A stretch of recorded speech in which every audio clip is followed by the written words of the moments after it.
Salut tout le monde, c'est Julien, j'espère que vous allez bien, je suis très content de vous retrouver aujourd'hui pour parler, comme chaque semaine, du meilleur championnat du monde, la Ligue 1 Conforama évidemment. Le programme, vous le voyez, on va parler des 10 matchs, donner 10 scores, 10 pronostics et quelques paris sportifs fun. Évidemment, l'objectif c'est de faire 10 sur 10 comme on l'a fait il y a 2 semaines et l'objectif pour vous c'est de mettre 1000 pouces bleus. Donc lâche ton like, il y a 2 semaines on a fait les 1000 pouces bleus, on a fait le 10 sur 10. Allez, je sens que si on s'en rapproche, on fait au moins 7 bons pronostics pour ce week-end. En tout cas, je l'espère. Le week-end dernier a été un petit peu plus compliqué. Alors après le 10 sur 10, j'ai pas réussi à enchaîner, je me suis fait avoir bêtement. J'ai trouvé des trucs plutôt sympas pour ce week-end, vous allez voir tout ça. Et juste avant de commencer, n'hésitez pas à m'ajouter sur Snapchat si vous voulez encore plus de pronostics, de paris sportifs et ça chaque jour. Donc je vous mets le lien dans la description, vous avez juste à cliquer dessus, vous me rejoignez, on parle ensemble de paris sportifs, tout ça. Est-ce que je vais aussi faire un aparté sur la Champions League? Les 4 premiers matchs ont eu lieu cette semaine. Alors en termes de score exact, là je me suis foiré totalement, j'ai rien eu, aucun bon résultat, rien du tout. En termes de paris sportifs, 3 sur 4, franchement on aurait fait passer la cote à 4,75 là si Liverpool n'avait pas perdu à l'Atlético, mais bon, c'était quand même, enfin la journée de mardi a quand même été extrêmement compliqué niveau paris sportif, surtout pour moi. En plus, je voyais pas du tout le Paris Saint-Germain perdre à Dortmund. Donc là, c'était chaud. Paris qui s'est fait malmener, brutaliser par Haaland et sa bande. Donc voilà, c'était un match raté du côté du Paris Saint-Germain. Et vous allez voir, moi je pense qu'ils vont se rattraper ce week-end en championnat, là où ils n'éprouvent généralement pas trop de difficultés. Mais on commence cette 26e journée de Ligue 1 vendredi. Non pas à 20h45, mais à 19h. Et le premier match, c'est Nice qui reçoit le Stade Brestois. Alors, je vais partir sur une victoire des locaux, 1-0 de Nice, mais je vous le dis, le résultat de ce match, clairement, je suis pas confiant. Et par contre, on a en termes de prono quelque chose qui va beaucoup revenir ce week-end, tout simplement parce que c'est un type de pronostic avec lequel j'ai une réussite insolente depuis que je le propose, que ce soit sur la chaîne, sur le site Cashback. Ça passe quasiment tout le temps, mais je crois que depuis que je l'ai proposé, depuis un mois, il passe tout le temps, le moins d'1,5 but à la mi-temps. Alors il faut un petit peu bien choisir les matchs, il faut avoir de la réussite aussi, forcément ça fait partie des paris sportifs, mais franchement ça passe relativement souvent et il suffit que tu prennes un match où il y a un round d'observation dans le premier quart d'heure, dans la première demi-heure, et franchement ça a de grandes chances de passer, malgré le fait que ça peut être des matchs spectaculaires, des matchs où a priori tu as deux gros potentiels offensifs. Souvent on est déçu, souvent ça traîne un petit peu à démarrer, comme Dortmund Paris Saint-Germain, on attendait une orgie de but, au final quoi, 0-0 à la mi-temps, ça serait passé tranquillement aussi. Donc voilà, je le prends pour Nice-Brest, moins d'un 5 buts mi-temps, côté à 1,38, et je vous l'ai dit, le score 1-0 pour les Niçois, mais honnêtement, en termes d'analyse sur ce match-là, ça me paraît assez compliqué, je pense que ça va être très très serré, les matchs notamment du vendredi soir à 19h sont pas incroyables en termes de nombre de buts, j'en vois pas plus de 3 très clairement, et je pense quand même qu'à domicile, Nice est capable de faire le taf, surtout qu'il s'attaque à des Brestois qui sont très performants chez eux, certes ça... Franchement, il n'y a rien à dire. À l'extérieur, c'est quand même plus compliqué. Seulement 2 victoires en 12 matchs. Donc, je ne les vois pas aller battre Nice, qui a encore une chance pour l'Europe en fin de saison. Ils sont 9e actuellement. Donc voilà, je m'attends à une victoire des locaux. Metz-Lyon maintenant. Et ça, ce sera le soir à 20h45. Alors, on avait eu, souvenez-vous, l'Olympique de Marseille qui avait été très très en difficulté à Metz. Lyon arrive dos au mur, complètement dos au mur, ils sont 11e du championnat, ils ne gagnent plus, ça fait 4 matchs qu'ils n'ont plus gagné en Ligue 1 et c'est très très inquiétant, faut pas continuer comme ça. Alors ils vont jouer la semaine prochaine en Ligue des Champions, autant dire que là la victoire elle est absolument impérative face à Metz. Alors je vous le dis, moi je me suis promis de ne plus miser sur Lyon en sec, au moins pendant 1 ou 2 mois. Là. C'est une équipe qui est totalement instable, totalement improductive dans le jeu, qui clairement me satisfait pas du tout. Bon, j'arrête le teasing, je vais quand même miser à 1,93 sur eux, mais c'est du fun. Mais à 1,93 à Metz, voilà, ça se tente, hein, y a des absents du côté messin. Maïga qui est très très bon. Pajot qui est toujours suspendu, Boulaya qui a été exclu la semaine dernière. Donc voilà, je pense que dans ce genre de match, juste avant la Ligue des Champions, il va falloir le maîtriser du mieux possible et tout simplement, en championnat, ils n'ont plus le choix. C'est la victoire ou rien. Donc moi, je les vois gagner 2-0 à l'extérieur et le prono nul ou Lyon et plus d'un 5 buts côté à 1,60. On enchaîne maintenant le match de samedi après-midi à l'Orange Vélodrome. On part à Marseille. Les Olympiens qui vont affronter Nantes. Et là, attention, je dis attention, puisque peut-être que la cote de Marseille en sec à 1,70 est un petit peu trop alléchante face à Nantes. Les Nantais, certes, ne gagnent plus, ils ont beaucoup de mal en championnat, mais du point de vue purement du jeu, c'est intéressant ce qu'ils produisent. Il y a des choses, il y a du potentiel. Alors ils sont redescendus à la 12e place, mais c'est une équipe qui, à mon sens, peut remonter encore dans cette fin de championnat. Ils ont des bons coups joués, ils ont des bons joueurs, et je pense que la Marseille est un petit peu surévaluée. Alors je leur tire vraiment mon chapeau pour la victoire à Lille de Buzyn la semaine dernière. Pour le coup, je l'avais, mais alors pas du tout vu venir celle-là. Ils sont allés la chercher de très très très loin, cette victoire, les Marseillais. Et je pense qu'ils vont bien finir par accuser le coup au bout d'un moment. C'est incroyable. Ils font un championnat tout bonnement incroyable. Ils ont 52 points. Le troisième en a 41. Le quatrième en a 40. Ils ont 12 points d'avance sur la quatrième place. Donc je pense qu'au bout d'un moment, la fatigue va quand même se faire ressentir. C'est un effectif sur lequel tu ne peux pas tirer semaine après semaine. Ils ont fait des débauches d'énergie incroyables durant les dernières semaines. Donc là, attention, à domicile contre Nantes qui va pas très bien. Ça sent le match piège. Je dirais un partout. Et je vais prendre mon fameux moins d'1,5 but à la mi-temps qui me paraît bien. Déjà parce que Marseille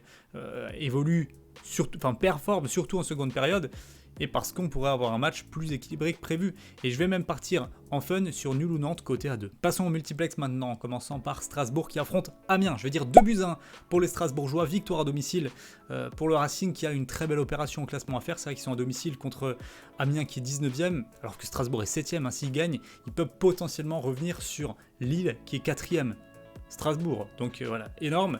Je les vois donc gagner 2-1. Je vais partir sur le prono plus d'un 5 buts et en fun, la double chance Ajorc ou Harris buteur côté à 1,68. Alors c'est un fun, mais honnêtement j'ai quand même confiance. Je pense qu'à domicile, ils sont capables d'en mettre quelques-uns à Amiens. Mais de l'autre côté, je pense qu'il y aura aussi du répondant. En bref, je pense que ce sera vraiment un match intéressant. Le plus d'un 5 buts côté 1,30 est vraiment agréable. Lille-Toulouse maintenant. Alors là aussi, je m'attends à un gros piège, un petit peu comme Marseille-Nantes. Peut-être encore même plus gros, puisque Toulouse ne gagne plus. Toulouse ne sait plus gagner. Toulouse ne sait même plus faire un match nul. Donc voilà, c'est toujours aussi compliqué, mais attention, puisqu'on voit quand même on voit de l'amélioration. Et ils n'ont pas de chance, les Toulousains ces dernières semaines. Bon, c'est fort possible qu'ils jouent encore bien à Lille et qu'ils finissent par perdre, mais moi je me dis que ça peut vraiment finir par tourner, parce que cette équipe, elle montre des choses quand même, elle n'a pas de réussite. La semaine dernière encore, à 9 contre 11, ils ont le penalty pour égaliser contre Nice, et ils le ratent, les petits détails ne vont pas en leur faveur, et c'est dommage pour eux, et c'est triste. Mais attention, parce que Lille a totalement craqué physiquement, mentalement la semaine dernière contre l'OM, et ça peut laisser des traces dans la tête. Donc moi je vais dire un partout, et oui, la grosse surprise, puisque Lille est coté à 1,39, et je vais partir sur Toulouse handicap plus 2, donc Toulouse ne perd pas ou perd un but, c'est coté à 1,68, et un beau fun nul ou Toulouse côté à 2,65. Angers-Montpellier maintenant, elle a 0-0. Je vais dire 0-0 et je vais prendre mon petit moins d'1,5 but à la mi-temps. Alors c'est faiblement coté à 1,20. Mais clairement, il ne m'a pas vraiment inspiré ce match-là. On a deux équipes. Montpellier à l'extérieur qui est en grande difficulté. Ils ont perdu à Monaco. Je pense que c'est un match qui peut mentalement leur faire du mal, puisque c'était vraiment l'occasion de se jauger par rapport aux équipes du haut de tableau. Et Angers, par contre, commence à nous faire une mini Toulouse. Elle a 4 défaites consécutives en Ligue 1. Attention aux Angevins. Donc moi, je pense que ça va être un match fermé. Un match très très fermé. Et je vais même tenter le match nul côté à 2,95. Dijon-Monaco, je vais dire une victoire 2-1 des Dijonnais à domicile. Alors oui, là c'est la grosse cote. La grosse surprise pour Dijon qui est 18e. Mais je pense que dans leur stade, ils ont moyen vraiment de faire mal à Monaco, voilà, qui est 5e, ça peut paraître assez incroyable, ils sont sur 3 victoires consécutives, mais je ne sais pas si collectivement cette équipe elle a les ressources pour aller encore plus loin. Monaco 5e à ce moment-là de la saison, qui est que à 3 points du podium, ça paraît irréel par rapport à ce qu'ils nous montrent sur le terrain. Alors certes, il y a le retour du duo Slimani-Ben Yedder, mais moi je ne suis pas convaincu. Je suis toujours pas convaincu collectivement par cette équipe-là. Alors s'ils vont gagner à Dijon, très bien, très bien.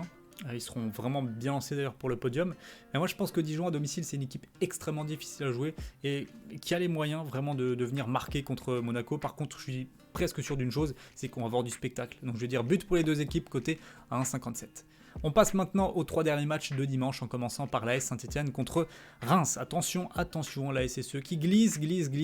Là aussi 4 défaites de rang en championnat, ils sont 16e et c'est très très inquiétant. Ils jouent contre Reims qui est excellemment bien placé, 8e, 36 points. Ils ont encore tout à jouer dans leur saison, donc attention, c'est un match dangereux. Mais je pense que Reims, dans ce type de match, on l'avait vu déjà quand il y avait de l'enjeu à Strasbourg, ils ont pris 3-0. Je pense que c'est peut-être le moment, même si je ne vais pas parier sur Saint-Etienne, je me le suis promis là aussi, Saint-Etienne, Lyon, j'ai blacklisté, mais je les vois gagner 2-1 à domicile, et je vais partir sur le prono, non pas le moins d'un 5 buts à la mi-temps qui est horriblement coté, mais je vais tenter le contraire, plus de 0,5 buts à la mi-temps, donc il aura au moins un but dans les 45 premières minutes, et c'est coté à 1,50, parce que je pense que l'un dans l'autre, il se passe toujours quelque chose lorsque Saint-Etienne joue. Alors c'est une équipe qui gagne pas, certes, mais il se passe toujours des choses, on s'ennuie pas. Et Reims, bah, ils sont à l'extérieur, on va voir, ils ont peut-être l'ambition du podium, il y aura peut-être des coups à tenter. Donc voilà, ce pronostic me semble intéressant. Rennes-Nîmes maintenant, là je vais partir sur un match nul, un but partout. Ouais, c'est vrai que je vois quand même beaucoup de surprises sur cette journée de Ligue 1. À voir si ça va se confirmer ou pas, il y a des gros coups à tenter, mais je vois le 1 partout. Et là par contre, je vais prendre mon moins d'1,5 but à la mi-temps. Voilà, on a des Rennais qui sont pas en grande confiance, ils sont aussi un petit peu au bout du rouleau, ils vont évoluer à domicile, ils vont peut-être pas rentrer dans leur match de manière très féroce. Et Nîmes, Nîmes, c'est la grande surprise, hein. Ils sont à 4 victoires consécutives en Ligue 1, donc ils sont en pleine confiance. Je pense qu'ils vont venir pour essayer de faire la passe de 5, clairement, mais on sait très bien qu'en Ligue 1, ce genre de série, on l'avait vu, Metz, on avait fait, il me semble, 3 ou 4 des victoires consécutives avant de faire maintenant 3 matchs sans victoire. Ça peut être le schéma qui peut se répéter pour les Nîmois, même si je trouve que dans le jeu, c'est quand même vraiment très bon ce qu'ils produisent, hein. Mais là, je les vois venir un petit peu la confiance, certes, qui vont gêner les Rennais, mais au final, ça va être, à mon sens, 2 blocs qui vont se neutraliser. C'est pour ça que le pronom me semble intéressant à jouer. Et on termine maintenant avec le choc de cette 26e journée, dimanche soir à 21h, le Paris Saint-Germain qui reçoit les Girondins de Bordeaux. Alors, voilà, Paris, on va pas reparler de la Ligue des Champions, j'ai débriefé dessus. Je l'ai déjà évoqué. Et voilà. Maintenant, il va falloir voir ce qu'ils sont capables de produire en championnat face à des Bordelais qui sont 10e au classement. Voilà, on ne sait pas ce que ça va donner, Bordeaux, s'ils ont les moyens de gêner le PSG ou pas.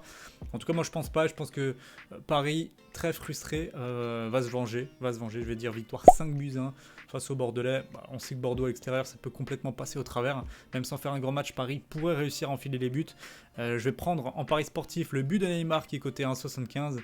Voilà, il a reproché à cette direction cette semaine de ne pas l'avoir fait jouer les matchs avant la Champions League. Sans doute va-t-il l'enchaîner maintenant. Il était un petit peu en cours de rythme contre Dortmund et il a quand même marqué. Il aurait même pu mettre un doublé si ça n'avait pas tapé l'équerre. Donc Neymar buteur à domicile au Parc des Princes. Je pense qu'on peut prendre à peu près tous les buteurs du Paris Saint-Germain. Ça devrait passer ce dimanche soir. Et le fun, plus d'1,5 but à la mi-temps pour Paris. C'est coté à 2,15, je trouve que c'est pas mal. Il y a moyen que Paris mène déjà 2-3-0 à la mi-temps. Pour moi, c'est mon avis. N'hésitez pas à dire le vôtre dans les commentaires. Mais moi, c'est ce que je l'imagine pour ce match. Voilà, vous avez mes 10 pronostics paris sportifs pour cette 26e journée de Ligue 1. On va s'arrêter là. N'oubliez pas de mettre en commentaire vos pronos. Ou si vous ne savez pas quoi pronostiquer, vous mettez juste un commentaire pour le référencement. Ça me fait plaisir. Voilà, je vous remercie d'avoir visionné cette vidéo. Et nous, on se retrouve très bientôt pour du nouveau contenu, évidemment sur le football et les pronostics. Ciao!